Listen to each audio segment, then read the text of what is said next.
Hello and welcome to Puzzle Masters product review. Today we will be taking a closer look at Screw Burr puzzle.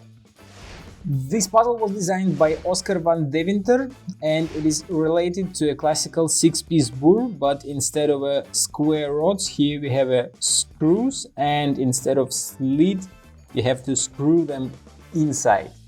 Difficulty level of this puzzle is 6 out of 10 on a Puzzle Masters difficulty scale that runs from 5 to 10, and the object of the puzzle is to take it apart and then to assemble it again. This puzzle was printed by Oscar van Deventer on his Daci 3D printer. It takes 6 hours to print this puzzle and about 40 grams of plastic.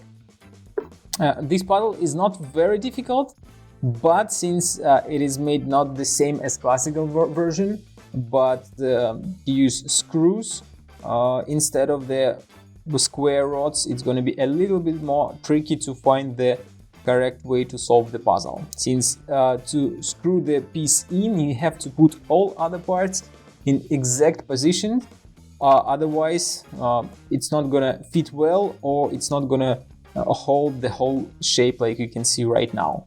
If you like Screw Burr puzzle and you wanna buy it, go to puzzlemaster.ca. See you next time!